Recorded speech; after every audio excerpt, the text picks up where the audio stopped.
Hi guys, my name is Zareen, and in this video I am going to be sharing some tips, tricks and resources on how I got a 95% for IGCSE Computer Science.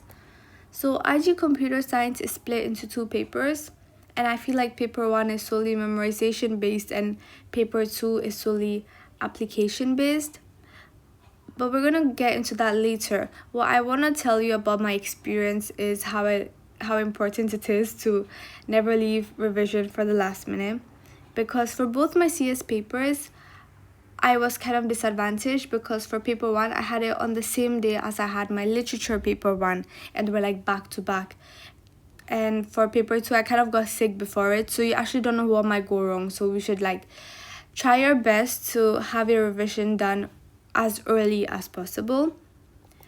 So let's move on to paper 1. So like I said, I feel like paper 1 is solely memorization based. So the first thing you need to do is go through the content. So there's 6 topics, and you can just go to your textbook and write notes. That's the first thing I did. And the more time you spend on writing your notes, I feel like the more it sticks in your head. So you can, some people think it's a waste of time to write aesthetic notes, but in this case it's actually notes. But the most important thing is a mark scheme book. So the computer science mark schemes are really helpful. They're way more helpful than any other resources you'll get. So what I did was I would go through the mark schemes, and I took a book solely for computer science mark schemes, and I would write the mark schemes down. So when I was revising, I would just go through the mark schemes and not actual textbooks or anything, and I think that really helped me.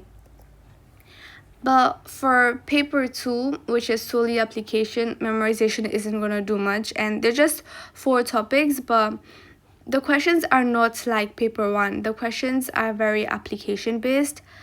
So what I would say is you should search for paper 2 notes online. Like, people compile notes, especially on Reddit.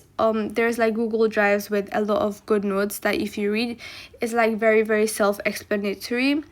And if you don't want to read that, you could also go on YouTube and search for videos. So one site that I would recommend is pseudocode.pro. They have a website where they help you, but their YouTube channel is also really good, especially for 15-mark questions, which I'll get into later. They also have a code editor where you can write pseudocode.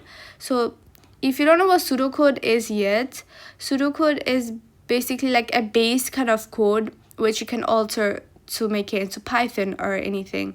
But pseudocode is very important for paper 2, so you have to learn pseudocode, not just for the 15-mark question, but for the questions in paper 2 in general. But for the 15-mark question, you actually have a choice to use a coding language like Python or pseudocode. But I would recommend you use pseudocode for IG, because Python syntax really matters, and over here you're writing the code down. You're not going to be able to run it to see if you have any problems with it. So yeah, now to the 15-mark question. So the 15-mark question is one of the most challenging ones for students, I feel. So everybody thinks if you don't do well in the 15-mark question, you're gonna do bad, but I don't think that is the case, because both papers are over 75, which is a total of 150, and if you just lose 15 marks, I think you can still get an A star, a really high A star with thresholds and everything. So if it's too late and you're really worried about the 15-mark question, I don't think you should be worried. But if you have time, then this is what I would recommend you to do. So 15-mark question, there's no way to actually learn it than to practice. So at first you go through YouTube videos where they're solving it. At first you're not going to understand.